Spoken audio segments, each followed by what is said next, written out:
How's it feel with John and William? First of all, they're really good players. I'm happy to be here finally. At the end of the stage, right? And I'm excited. What do you think you did to earn that spot? What I did, I think, to play good hockey, right? That was the main point, right? I did a lot of good things in practice, in games, I think, and that brought me here. The NHL dream's still alive with you, right? In the last couple of years, you really wanted to prove yourself and get back here. Of course, I was here. I knew I can play here, and I think I showed it a little bit too. And now I'm here and just gonna try to play the same way. John obviously missed most of camp because of the oblique, but you've been with William quite a bit. Have you felt good chemistry with him? He's a great player, right? And John too. It's easy to play with them. I'm just gonna try to make plays, get open, and Have you thought about what that moment will be like in Montreal? It's a pretty special building for a season opener. It is a big building, special, but I didn't thought about it yet. Okay. Do you look forward to, a lot of people talked about the trade with Mason Marchment, and you look forward to showing people what you can do? It's what should I say about it? How I said, I'm happy to be here. I'm just going to play my hockey, and we'll see. So, how did the body react to today's practice? It was really good. So far, really happy with where I'm at. Be back out there with the group, regardless of my status, just to be back out there and with the guys and competing and preparing for the season is exciting. So, physically felt pretty good. So, another good day. Reassess here with performance and medical staff and go from there. You look like you're taking part in a lot of the drills and really just involved. Is there any real limitations right now on where you're at? No, I think that was kind of the thought today was go out there just like a normal practice. A good response after Saturday. So just wanted to get myself back out there and back with the group and competing and just like I normally would. So just tried to have that mindset. So it was good to just go out there and just play and compete and not have to try to be measured or feel my way through things. I think I've hit those boxes, checked them off. So good to be part of this one here today. Wednesday still a possibility, hasn't been ruled out? Yeah, for sure. I think it's chances probably only grow with every day. So hopefully continue to make that progress. And like I said, reassess with medical and performance staff and see how I respond after today. But it's been a really good process so far. Obviously, really happy with it, and I want to be a part of it more than anybody. So, but also understand, just the big picture and what's ahead. But certainly, I want to be a part of it for sure. Is this injury anything that you've ever dealt with in the past? Something similar that you kind of have an idea of how to work through something like this? Well, I had the oblique injury a few years ago on the other side, and to me, it's really different just because. This one started with a contusion, some type of, impact injury that was just really sore, and then obviously felt it grab on me a little bit in practice, and just really, really difference in the way they feel. So as much as, it's the same muscle, it's a different location, different side, and also just the way it happens. So overall, right from the get-go, I was able to do quite a bit. Obviously I didn't skate for the first week, but was able to do quite a bit. At least in the gym, on the rehab side, and even just staying fit.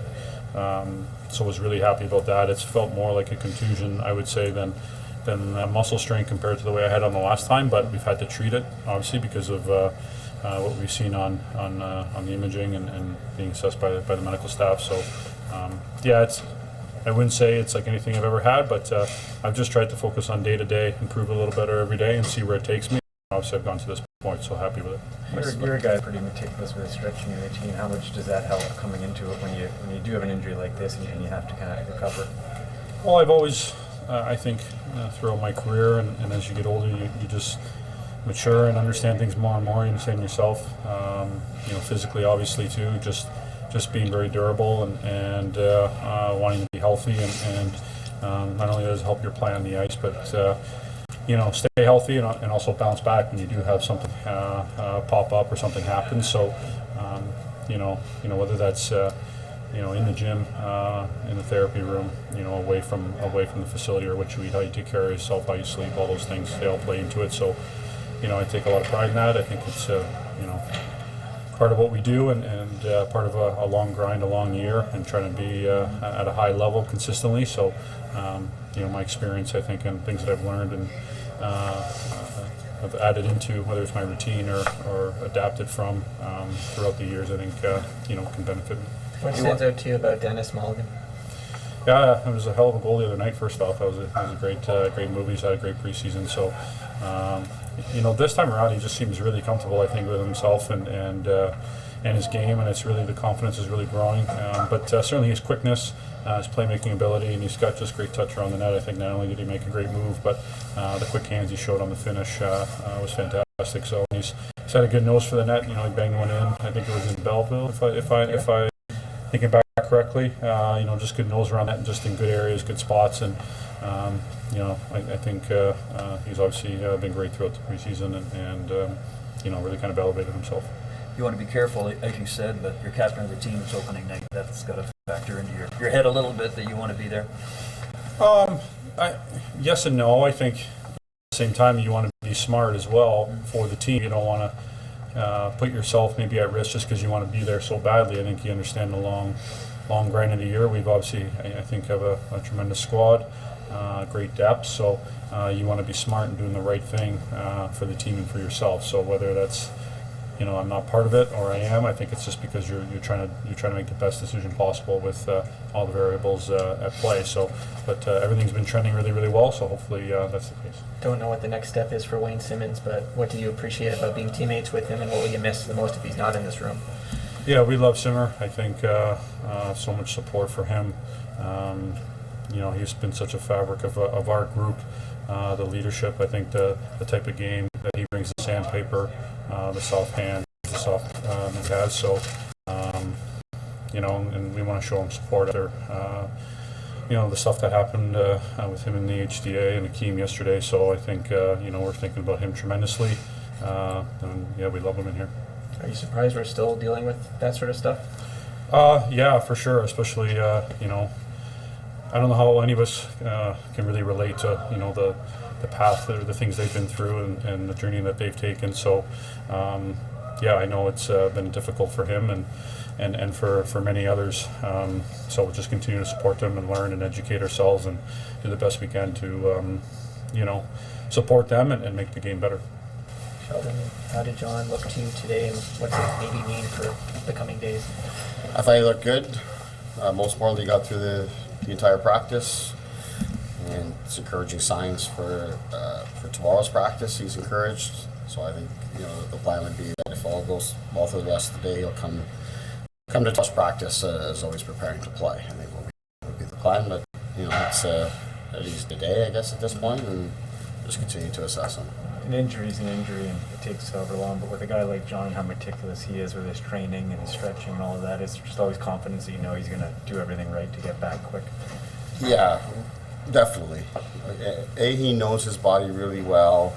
He's very in tune with what's happening, and he takes great care of himself. Whether it's our staff and our group here and his team that he has and trusts, they do everything they can to make sure he's healthy and feeling good and strong and fit and all those kind of things. So that's never a doubt. Sometimes the body it takes a little longer than you'd like. In this case, it seems to maybe have been a little bit quicker. But as I said, we'll give him another day and monitor. But my sense of it and the feedback I've gotten is that I think everything's progressing well, and he'll come tomorrow as always preparing to play, and then we'll make a call on the flight from there. What did Denis Malgin do to earn that spot beside John and William in practice today versus a guy like, I guess, Robertson? Well, in Malgin's case, first of all, he's a guy that's coming in here at 25 years old. He's already got 200 NHL games, to his record, and he's produced, during that time. He's had some time away here, and from what I've seen, he's grown and developed his game.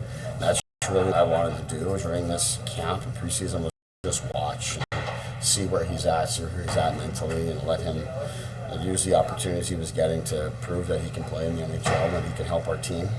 And I think he's done that. He produced at a high rate, right near the top of the league in scoring, and also worked really hard away from the puck, found ways to create, no matter which game or what the competition was like. It seemed like he was still making his mark on each of the games, and that was good and competitive in our practices. So to that end, we felt given that opportunity, obviously the fact that he's protected by the fact that he requires waivers, that works in his favor in this case.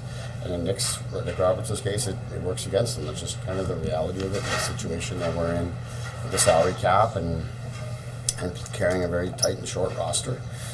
You're going to have players that otherwise you would have in the NHL that are going to have to start in the American League. So everything I just said about Malgin, Robertson did just the same. So it was probably a tough decision because we've seen tremendous growth in Nick throughout this camp, and we're very encouraged about where his game is at and have all the confidence that he'll be back here when needed. Speaking of tough decisions, you had to put a couple of good dressing room guys on waivers yesterday. Did you comment on that? Yeah, very similar. It's, again, reality of where we're at with our cap and the roster. Frankly, ever since we made the decision to sign Calle Jarnkrok, I think we were in a position where we knew we were going to be carrying a tight roster, a very short roster, and we believe that Jarnkrok, that addition makes us a better and deeper team. And as a result, you're going to have to make some decisions like this. And all the guys that we put on waivers, or in Nick's case that we send down, Holmberg, just the same. These guys we really believe in, and Clifford and Simmer in particular are guys that mean a lot to our team and to our room. And we're hopeful that they, for our sake, that they clear and they're still a part of this. Because again, if you're carrying a bigger roster, those guys are here and they're part of your team. In terms of how we feel about them and what they can bring and provide to our group, that doesn't change. Just the system is what it is, and our situation is what it is, and had to make some decisions. And for the 12 players that we have, 12 forwards that we have remaining, I believe we're a deeper and improved forward group than we were a year ago. So there's going to be some guys that are going to slide down that depth chart. Going back to Robertson, how do you stress to a young player that it is the case of just kind of numbers maybe not adding up in his favor and making sure it doesn't affect the progress he's made? Yeah, I think the best we can do is just talk to him and be upfront and honest. And it's an unfortunate situation for a player that's worked really hard and is as competitive as he is, and he did all the things that we asked him to do.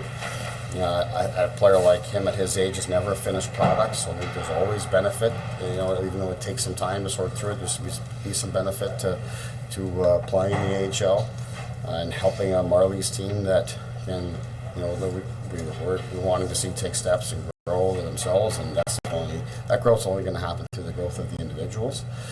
So Nick can be a part of that, while at the same time playing lots, being fresh and ready for when we need him, as opposed to perhaps being a scratch here. So there are benefits there, but young players don't want to hear that after they've gone out and done what you've asked of them and shown that they can help the team and play and all that.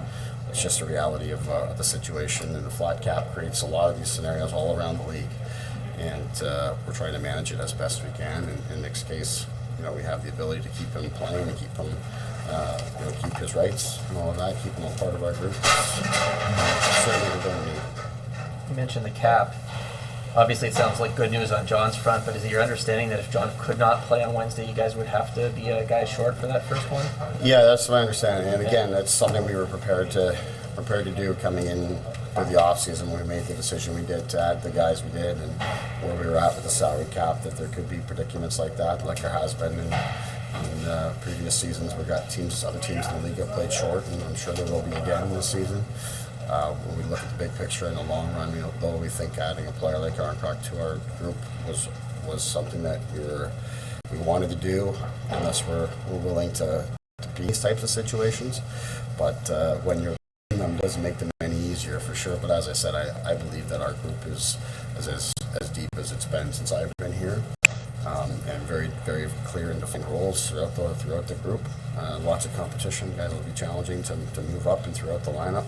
So I think we're in a really good spot there, and like I said, it doesn't change the way we feel about any of the people that won't start on the roster. They're still very important, very good players, and will be here in time, naturally, as we've faced the realities of an NHL schedule. Who gets the start Wednesday and Thursday? How do you split up the goaltending? Yeah, Murray will go Wednesday. Samsonov will go Thursday, and we'll start that way and kind of make our decisions from there. We have a bit of a plan for how things would go, but plan changes every day. So we'll go back to back one's pretty straightforward. We'll take it from there. Did the opportunity to face his former team, Ilya, play into the decision at all to go that way, or are you not big on that? No, it didn't. It's just a matter of we really wanted Murray to get the first game and get rolling that way and make sure the schedule being what it is. Sammy, who's been terrific, and on the goaltending, I thought both goalies in practice today were really, really strong. Right from their goalie session right into the practice, I thought those guys really, in my mind at least, made a statement in the practice today with how they competed, how they were solid in the net. And it's just Murray's going to go the first game, and the schedule is what it is. Maybe not absolutely ideal, but maybe it is. I don't know. I haven't talked to Sammy about that specifically. Curtis has been handling that, but it's it'll be our home opener and his former team coming in, so there'll be a lot of excitement around that.